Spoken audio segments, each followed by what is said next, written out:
తదుపరి రాశి వృశ్చిక రాశి, స్కార్పియో అంటారండి.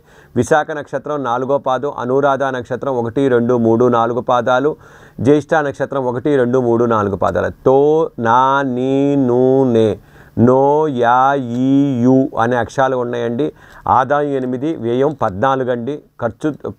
ఆదాయం చాలా తక్కువ ఉంది, ఖర్చు చాలా ఎక్కువ ఉంది. రాజపూజ్యం 4, అవమానం 5 అండి. గురువు వచ్చేసేటికే మే నుంచి మేషరాశిలో 6వ స్థానంలో సాధారణ శుభుడై ఉన్నాడండి. దానివల్ల రుణ ప్రయత్నాలు ఆకస్మికంగా ఫలిస్తే కుటుంబంలో బంధుమిత్రులతోటి వైరం ఏర్పడకుండా చూసుకోండి. రహస్య శత్రు బాధలు కొద్దిగా ఉండే అవకాశం ఉంది. శత్రువుల వల్ల ఇబ్బంది పడే అవకాశం కనిపిస్తుంది. మే 2వ తారీఖు నుంచి ముఖ్యంగా శుభ ప్రయత్నాలు, కార్యాలు శుభలంగా నెరవేరుతాయి.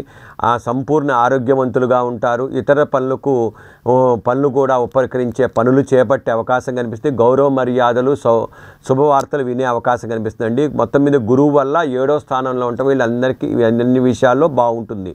మరి శనిగ్రహం వచ్చేసరికి ఉగాది నుంచి 4వ స్థానంలో ఉన్నాడండి, అశుభుడై ఉన్నాడు. మరి 4వ స్థానంలో ఉంటే అర్ధాష్టమ శని అంటారండి. వృశ్చిక రాశి వారికి అర్ధాష్టమ శని జరుగుతుంది.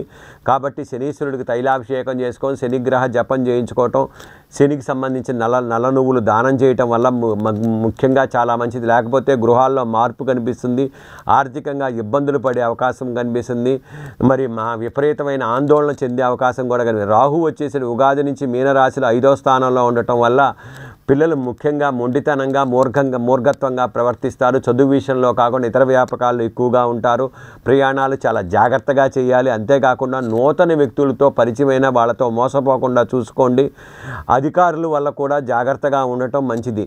మరి కేతు వచ్చేసేటికే ఈ సంవత్సరం ఉగాది నుంచి సంవత్సరాంతం వరకు 11వ స్థానంలో శుభుడై ఉన్నాడు. కాబట్టి ముఖ్యంగా ఎప్పటి నుంచో వాయిదా పడిన పనులు ముందుకు పూర్తవుతాయి. చుట్టాలతో, స్నేహితులతో కలిసి చాలా చోట్లకు వెళ్ళే అవకాశం కనిపిస్తుంది. అనుకోకుండా ధనలాభం కలుగుతుంది. కొత్త వస్తువులు, కొత్త ఆభరణాలు, కొత్త వాహనాలు కొనే అవకాశం కూడా కనిపిస్తుంది. ఎప్పటి నుంచో ఉన్న ముఖ్యమైన కార్యక్రమాలు కూడా పూర్తవుతాయి.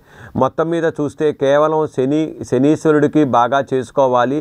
శనిగ్రహ జపం చేసుకోవటం, అంతేకాకుండా శనీశ్వరుడికి ఎక్కువగా చేసుకోవటం వల్ల మనకి ముందు వెళ్ళే అవకాశం బాగా కనిపిస్తుంది.